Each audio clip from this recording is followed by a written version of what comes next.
tayong lahat, lalong-lalo na sa ating mga lolo at lola. Hindi na sapat ang pensyon na natatanggap ng ating mga senior citizens. The original 500 pesos social pension prescribed by the law is severely insufficient for their needs, both for their basic sustenance and the medical concerns, gaya ng sinabi rin ni Chairman. In addition, the purchasing power of the prescribed social pension has been eroded little by little by the inflation of the previous years at pinadapa palalo ng inflation ng nakaraang taon na pumalo ng 4.2%. In light of this, I filed Senate Bill 160 or the Linga para kay Lolo at Lola Act. Ang bill na ito ay naglalayo na bigyan lahat ng ating mga lolo at lola ng monthly social pension of 1,000 pesos regardless of their socio-economic status. All indigent lolos and lolas are to be given a 1,000 peso monthly social pension. Sa ganitong paraan, hindi lamang mga indigent senior citizens ang makatatanggap ng social pension mula sa gobyerno. Nananawagan tayo ng universal social pension for our senior citizens upang lahat sila ay magkaroon ng kakayahang mamuhay ng maayos kahit papaano. Many of our senior citizens are now being considered ineligible for social pension and are left vulnerable. And as a way of helping them and acknowledging their contribution to society, enacting a law for the universal social pension will give them a source of income that will somehow help provide for their needs, lalo na sa mga sukudulang naapektuhan ng COVID o di kaya ay nagpapagaling pa lang sa mga sakit na nararamdaman nila. Marami rin sa kanila ang nawala ng trabaho sa panahon ng pandemya, lalo na yung mga nasa informal sector.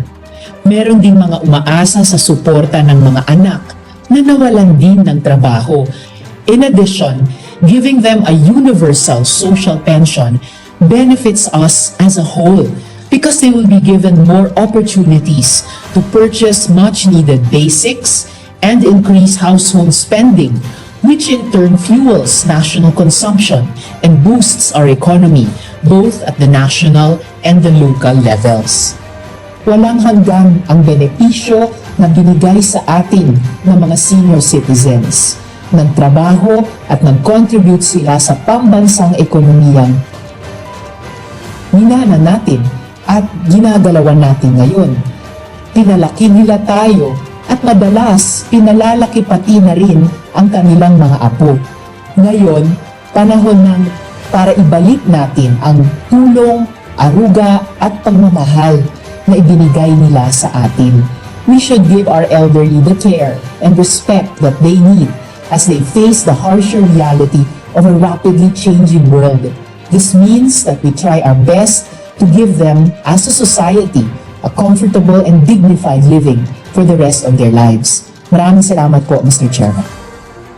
Thank you. Thank you very much, Senator Risa, one of the authors of the measures that we will be deliberating today, Senate Bill number 160, o Linga para kay Lolo at Lola Act. At this juncture, we would like to hear our counterpart from the House of Representatives, our dear friend, our good friend, Congressman Rodolfo M. Ordanes, party list ng Senior Citizen. Sir, you have the floor. Thank you very much po. Chairperson of the Senate Committee on Social Justice, Welfare, and Rural Development. Presiding Officer, Senator Joel Villanueva. To our Chairperson of the Senate Committee on Finance, Senator Sani Angara. Our equally competent senators present here in this August chamber today. Good morning, Your Honors.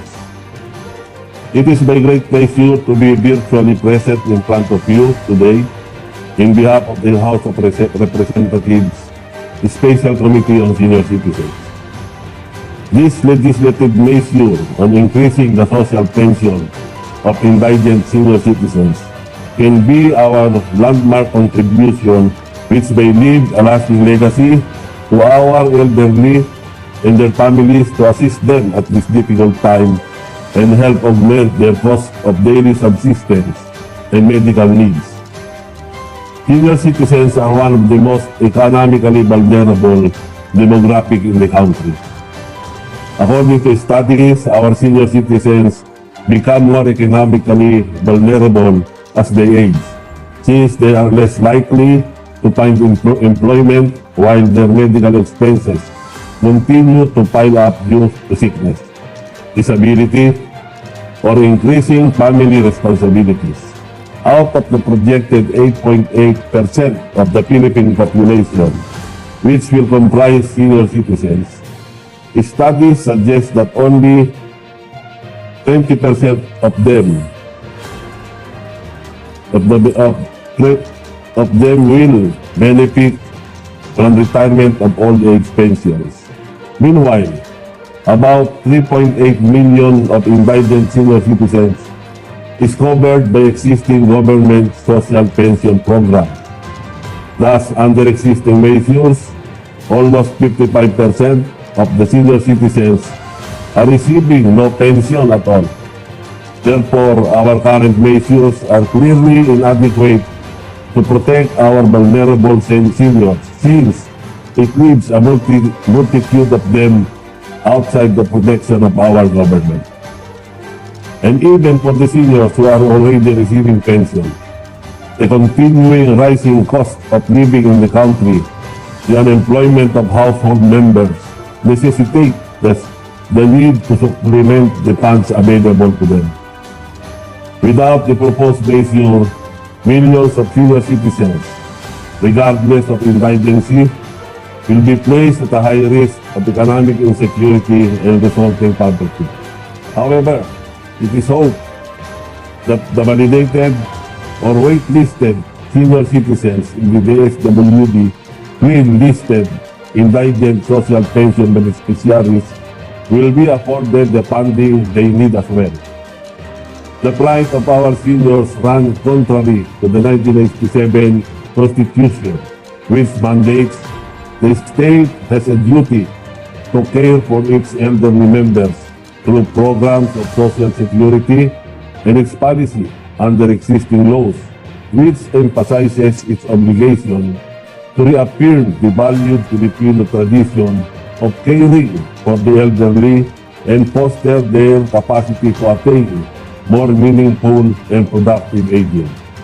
It is only but fitting that the authors and co-authors of these 28 consolidated bills in the House of Representatives stand firmly on the belief that older persons have the unconditional right to income security. Thus, social pension is the most effective way to provide dignity to older persons. This bill may yet be our relevant response to provide indigent senior citizens with economic security they deserve to safeguard their welfare. With the foregoing premises, I am urging this committee to favorably consider this important measure. Sa ating pong mga pinakamamahal na senador, maraming salamat po sa inyong pagmamahal sa aming mga senior citizens. Muli po, maraming salamat po at mabuhay po tayong lahat.